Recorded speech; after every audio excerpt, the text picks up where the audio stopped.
I think we're all good now. Hi, everybody. Thanks for joining in. Really happy to have Lucy Neave joining us today.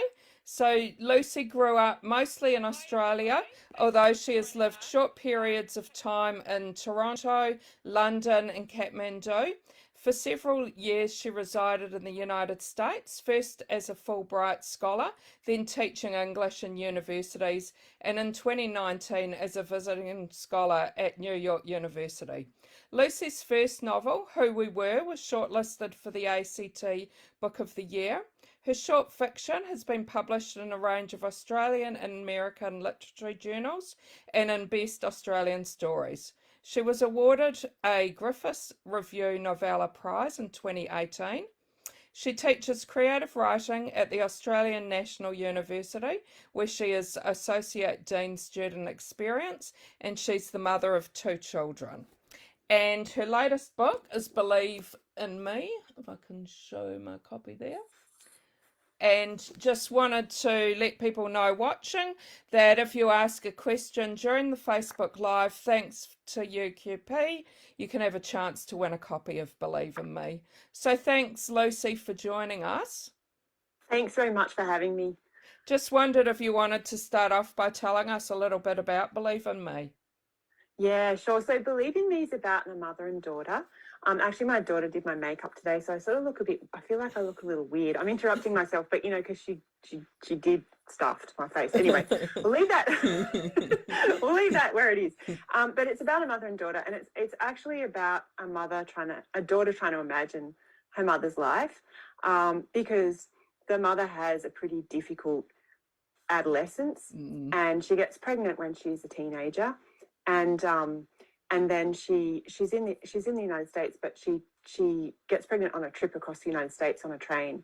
And then her mother, it's the 1970s, so her mother's really ashamed of her being pregnant, and she sends her daughter to Sydney to an unmarried mother's home. So there were these places where women were sent to give birth when they weren't married, and then the baby was usually sent out for adoption. I don't want to give any spoilers, but basically she manages to keep hold of her daughter, but they have quite a complex relationship. And the daughter's just trying to come to terms with what her mother's been through, and, as a way of kind of trying to understand who she is. So that's really what the book's about. Yeah, the mother's home, and that reminded me a little bit of Love Child. Yeah, I think that was there's quite a lot of books similar. about that, and there was some mothers' homes in Ireland as well, which were probably even more kind of punitive than the ones in Australia. Like they were, you never really got out of them. But the ones in Australia, at least, you tended to leave, but you had to keep your baby up for adoption normally. Yeah. So I'm wondering what your first idea was when you started writing this book. Well, it's interesting that that whole story came a bit later in the book. When I started writing the book, I'm actually a veterinarian. I was a veterinarian for 2 years. And when I started writing the book, I was writing about a lot of these autobiographical kind of experiences that I had when I was a vet, about animals, and often about, I found it, I was pretty young when I was a vet. Like I just, I graduated and I was a vet for a couple of years, and I found it quite traumatic sometimes, the things that I was sort of dealing with. And so in a way, when I started writing the book, which was quite a long time ago, I was kind of trying to deal with some of that stuff, but it didn't make a very good novel. Like it was just a string of little kind of stories that happened.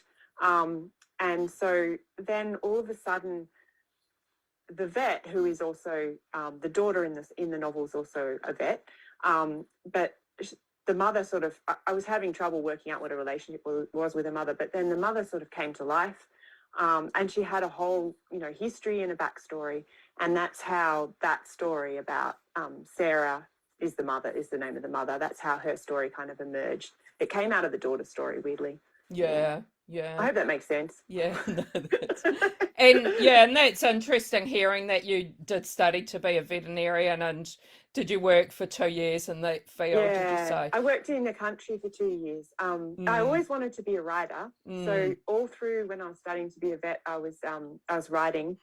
And actually my mum, she sort of really wanted me to be a vet because I was quite good at science at school. And and she was always like, oh, if you don't watch out, you'll end up, with 2 kids and no husband. So you need to have a job that, is really solid. Yeah. And so that's actually how I ended up being a vet. It was partly my family sort of wanted me to have a job that was pretty secure, I guess. But I found that it wasn't, just aspects of it didn't really suit me. Yeah. so that's, and I always wanted to write. So, Yeah. Well, I was going to ask you about, right.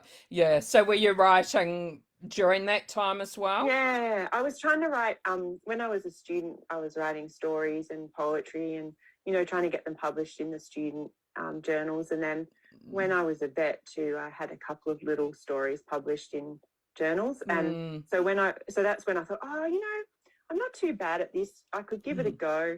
So I went overseas and studied. I was lucky I got a scholarship. I probably wouldn't have been able to do it if it hadn't been for that.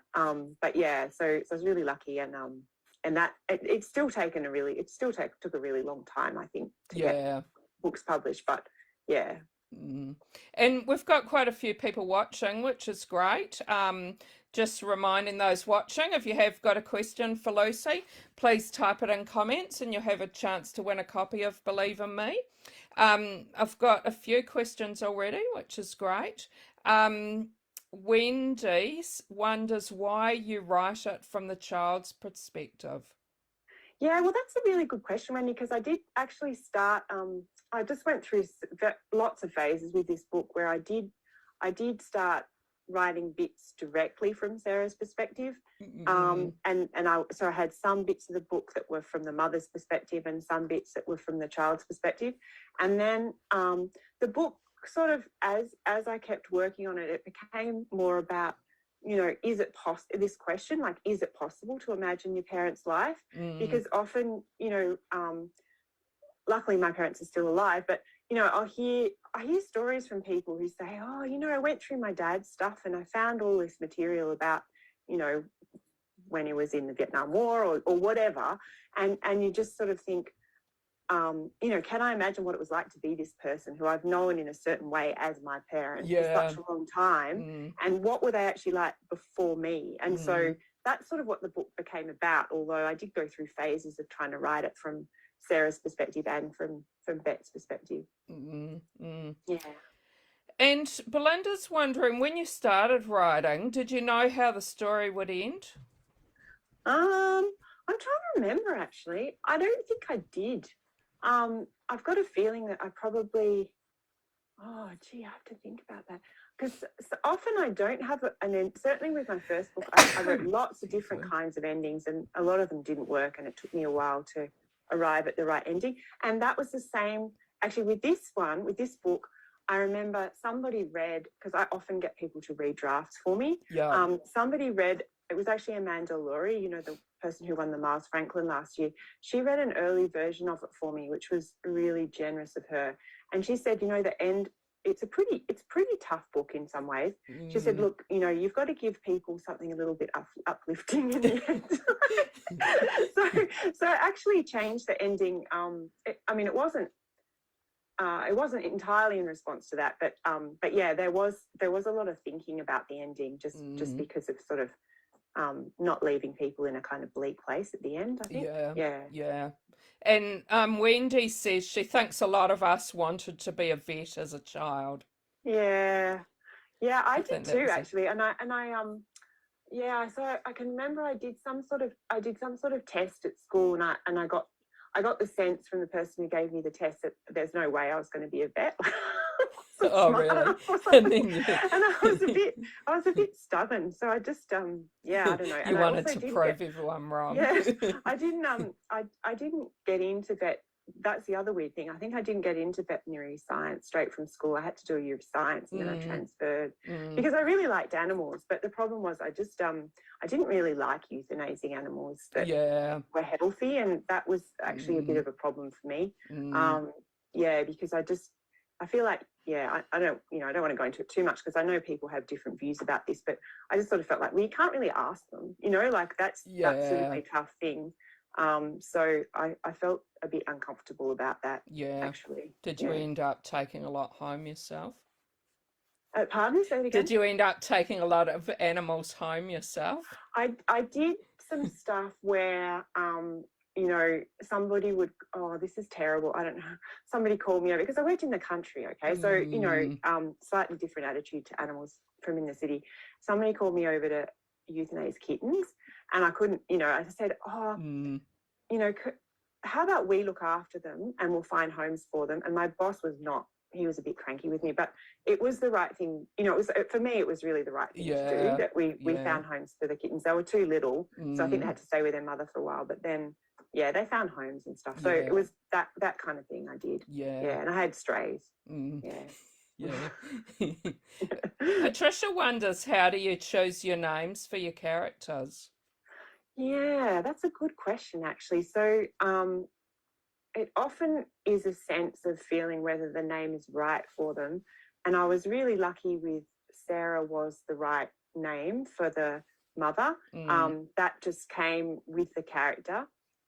So she's quite a sort of, I think in some ways you want to shake her sometimes. The mother, you just sort of feel like, I don't know how many people have read it, but sometimes you just feel like giving her a good shake because she's not always making the best decisions. But the daughter character took me a while to get her name right. I think I had other names for her. And then Sarah calls her Bethany, but she calls herself Beth, and then Bet eventually, because she's not fully being into a really feminine woman. She likes to, you know, she's a bit, I guess you'd probably call her maybe non-binary now, but it's early, it's 2000s, and you know, not many people call themselves that then. So so she's pretty keen to kind of not be pigeonholed. The daughter, And Jill wonders if you've got a favourite genre to read, and I'm wondering if maybe you've been reading something lately that you want to recommend to us. Yeah, so I have been reading this book. It's called Permafrost. It's stories, and it's actually really beautiful. The writing's really good. I haven't finished it. So I'm only, I think, only one or two stories in, but it's really, the writing's really good. So I quite like literary fiction. I did read this really crazy book that's more kind of paranormal a while ago. It was called, by Lauren Bukes, and it was called, oh gee, I can't remember what it's called. I'll put it in the chat when I remember. But yeah, I do like and I also like reading stuff set overseas. So I read a book recently by Christine Smallwood called The Life of the Mind, which is it's actually about this woman who's trying to teach in the United States, and I don't know. So it was really, I found it really funny because she was teaching at university and I teach at university, so you know, just funny for that reason. But Permafrost I really recommend. So is that a selection of short stories? It's her short stories, or their short stories, and it's about it's just about living in Australia, you know, in about the same era I grew up, maybe a little bit more recently. Okay, thanks for that recommendation. Patricia's wondering if you chose your title. Well, now that's a good question. So I had two titles for this book. One of them was Believe Me, and the other one was The Flood is a Flawless Mirror for the Sky. And people were like, oh God, that one's too long. You can't have that long title. And then, actually my publisher thought that Believe Me wasn't quite right for the kind of book it is. And so she actually suggested Believe in Me. And I really like that title for the book. I think it works really well, but I didn't come up with it entirely myself. Yeah. And Jill wonders if you have a regular writing routine. And I do. And also Kelly's wondering if COVID has affected that at all. Oh, yeah. So I do like to write in the mornings. I'm a bit fortunate with my job in that a lot of I see students most days at the university, not at the university because I'm in lockdown, but on Zoom. So I see, you know, students who are struggling for whatever reason most afternoons. I do a bit of teaching, but I usually can keep a couple of hours in the morning so that I can just do some writing. So most mornings I'll write for a couple of hours, and then if my kids are off doing stuff on Saturday morning, which I try and encourage, then I usually have Saturday morning for a few hours. So that's that's my sort of dream, is to just have a couple of hours in the morning every day, which I Yeah. know is really luxurious actually, and not, it's hard to carve out that time. And then the other question was about How so the COVID's, routine. how What was it? COVID's affected Oh, that. how's COVID? Yeah. Well, Yeah. you know what? I don't know. I'm sure you guys all know what it's like. That somebody's knocking on your door or talking to you or needs something every couple of minutes. Yeah, because So it's a bit hard to everyone's concentrate. stuck at home together, Yeah. and Well, I guess some people are lucky and they're in Queensland or Tasmania, but a lot of people are stuck at home, and it is, yeah, it's hard, and my kids aren't doing the Saturday morning thing that they usually do, which anyway. But apart from that, I usually have a cup of tea, and the other thing I do is I tend to the Artist Way book.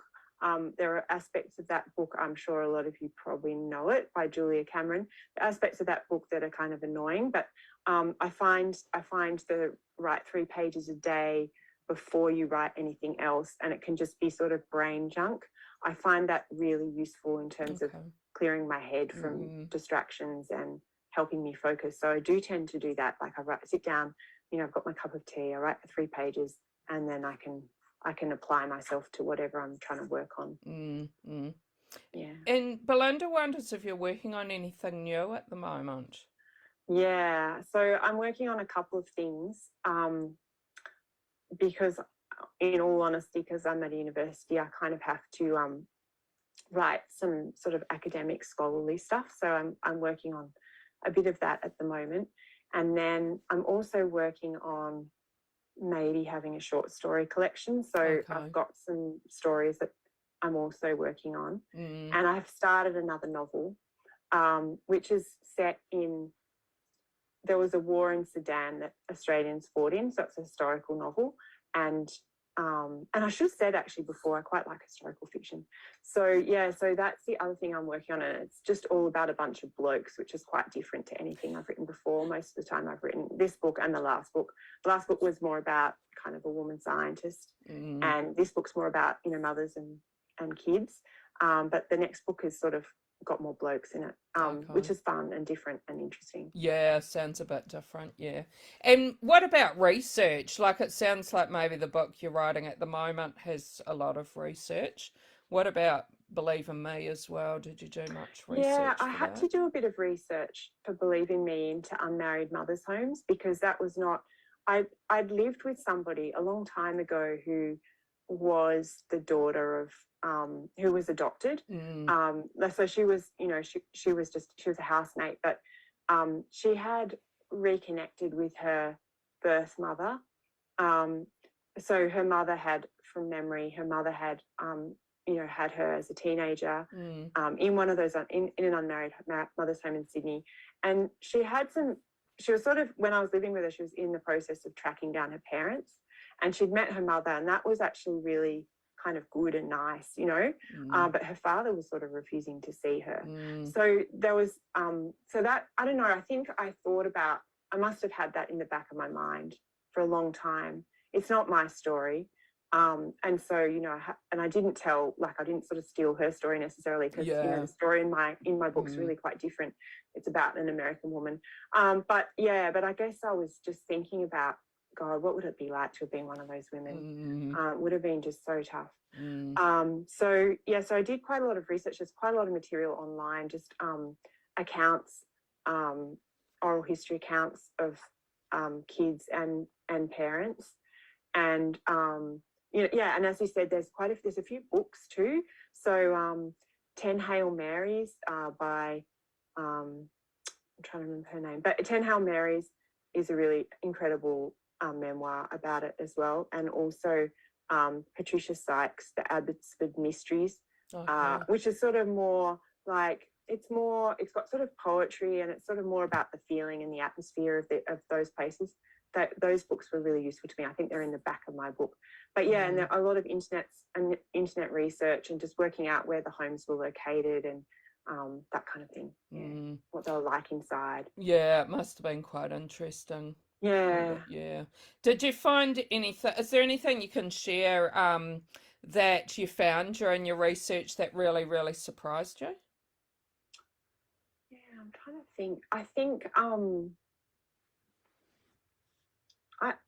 I think just the fact that it was actually really hard not to give up your kid, and the way that this was done was quite cunning by some of the homes. You know, they might say there was something wrong with the baby or something, when maybe there wasn't. Yeah. You know, yeah. So I think that surprised me. And I guess it also surprises me that it was so recent, really, when you think about it, like right up into the mid-70s. Yeah, it's yeah. So. And Kelly wonders, what has been your most memorable moment in your writing career? Oh, that's a good question. It is a really good question. In many ways, I think my most memorable moments have just been working on the books. Like, it's just really not, you know. So so often if I've managed to get away and I haven't, you know, my work's a bit intense in Australia, and so when I've been overseas, sometimes I've just had these periods which have been really kind of quiet, and I've just been able to go to a library or, you know, get out of the house and concentrate.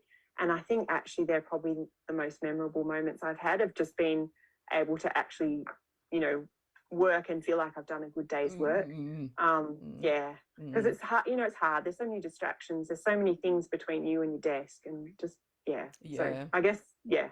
No kind of career highlights or anything, just being able to actually do the job. Yeah. And Patricia wonders if you have any favourite authors. Yeah, I have a lot of favourite authors.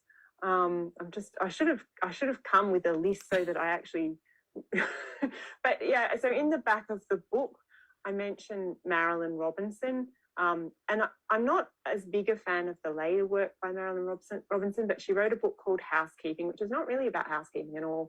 But I really love that book. And I'm a big Kazuo Ishiguro fan as well. So especially a book called When We Were Orphans. And then I also really loved Melissa Lukashenko's Too Much Lip, and a bunch of Australian Indigenous writing, which I think is some of the most original and amazing work that's being done, you know, at the moment. And Tony Birch's work too, like The White Girl, and also his more recent short story collection, and Tara June Winch. So those guys are great, and I also really loved Amanda Laurie's The Labyrinth. I thought that was a really great book, and and I'm a Gail Jones fan. So I guess that's a lot, isn't it? Yeah. No, that's some good ones there. And I'm wondering also, when you were growing up, what books did you like reading? Oh, so I read this book by Joan Aitken called The Wolves of Willoughby Chase probably about 500 times. Oh, really? So that was that's set in England, but in some sort of weird mythical time. But I also read a lot of, so when I was younger, I was one of those lucky kids who had a pony or a horse for a while. So I read a lot of stuff about kids riding horses, actually. So maybe that's why I sort of felt happy when the book cover came out and it's got a horse. Yeah, and you got a horse on the book cover. I got a horse on the front. So I read a lot of that. I'm trying to think. Other things will come to me that I really liked. I mean, I really liked that Alan Marshall book, I Can Jump Puddles, too. Oh, yes. Yeah. And Patricia's wondering if it was difficult to get your first book published.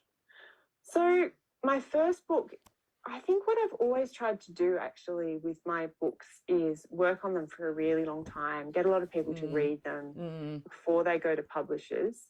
The first book I had an American agent for, and he did try and sell it in the States and didn't get very far. Okay. So then it did sell in Australia, because it is partly set in the States.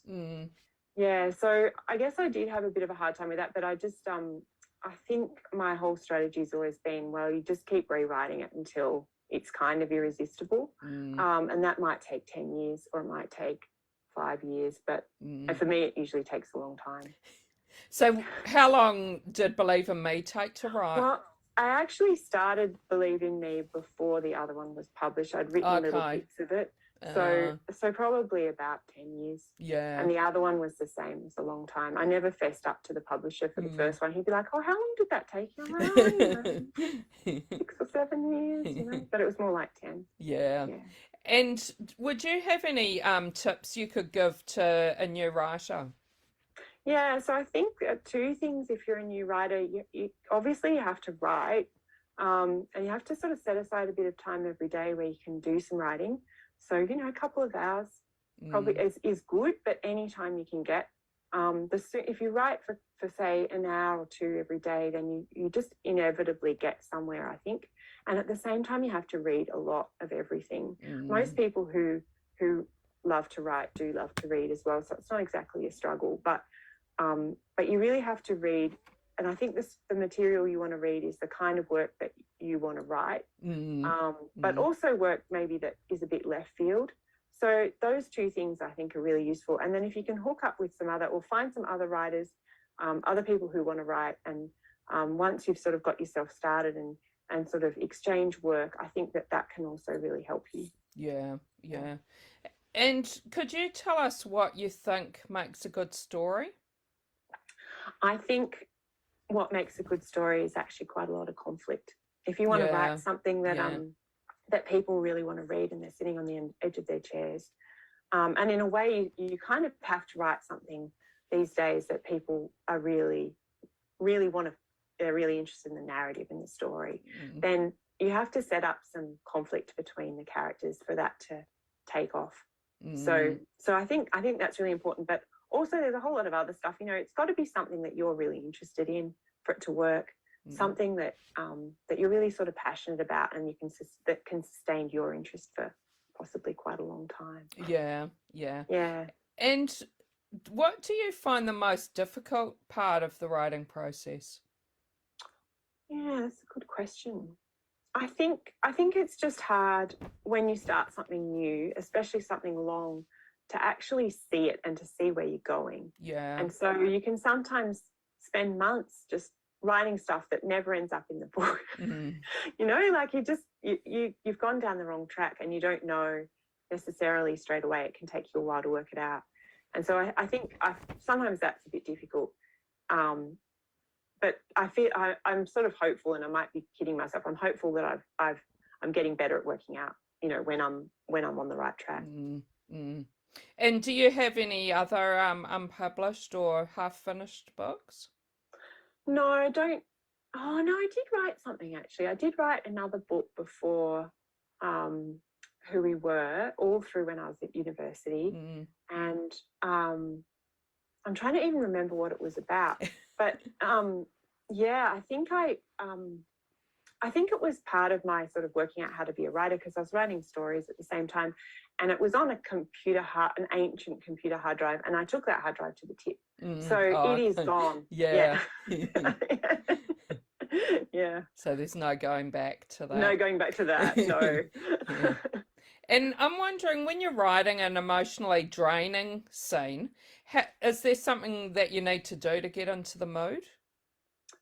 Yeah, I think exercise is often quite useful, like going for a walk. When I was in the States, I sometimes there was this really good place that sold really good hot chocolate and like chocolate chip biscuits across the road. And so sometimes if I was feeling really stuck, I would just take a walk across the road. Yeah. Yeah.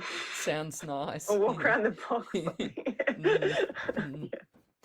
And as you said before, your books take a while for you to write. So I'm wondering, do you do something special to celebrate when you finish?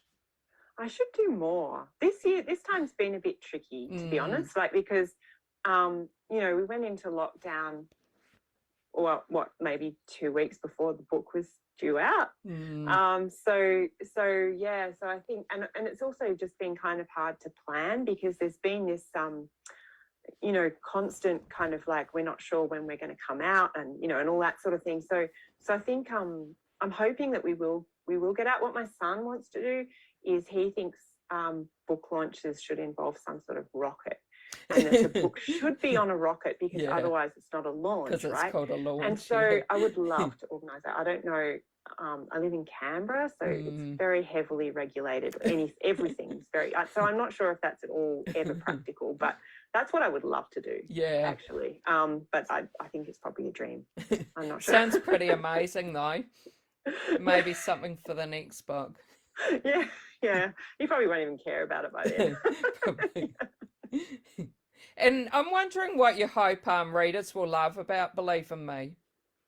I guess I'm hoping that readers will just think about the act of the imagination, because there's something about how when you interact with people, you're always trying to, well, you're always, in a sense, you're kind of projecting, or you're trying to imagine what they're feeling, and just sort of thinking about like what that means. And it's almost it's the only thing we've got, when you're you have you have interactions with people, you have interactions with your parents, but you can't always know what they felt like 10 years ago or whatever. Yeah. And it's that like, I just want people to think really about that in some way. And I hope they do love that. I have had some emails from people talking about how it's really kind of affected them, which is really interesting to me. I feel a bit responsible, but yeah, but I do hope people kind of really love that too. Yeah. And how have you felt, like with your parents, has it made you ask them more questions? Yeah, I still kind of want to talk to my parents more, actually, about their lives. And also my grandparents have all passed away, and that's pretty sad, actually, because there's aspects of their lives that I can only imagine. But certainly there's things that are tricky with talking to your parents, because there's aspects of their lives or their past that sometimes they're not completely comfortable talking about. But yeah, I do sort of want to know more about Well, thanks so much for talking to me today. It's been great talking to you. Thank you so much for having me. I'm really grateful. It was a really interesting experience, and thanks for the questions. Yeah, thanks for the people who joined in. We had some really great questions. Yeah, okay. And are there ways people can keep in touch with you? Yeah, I'm on Instagram. I'm Lucy Neave1 on Instagram. I'm also on Facebook. I'm Lucy Neave. You probably, it might be a bit hard to find on Facebook because my picture is not, doesn't look like this. It's the back of the kid's head. But either one would be fine. I'm supposed to be on Twitter, but I'm sort of failing at Twitter. So, yeah. So well, yeah, thanks for that. And hopefully we can have you joining us as author for the day, maybe early next year.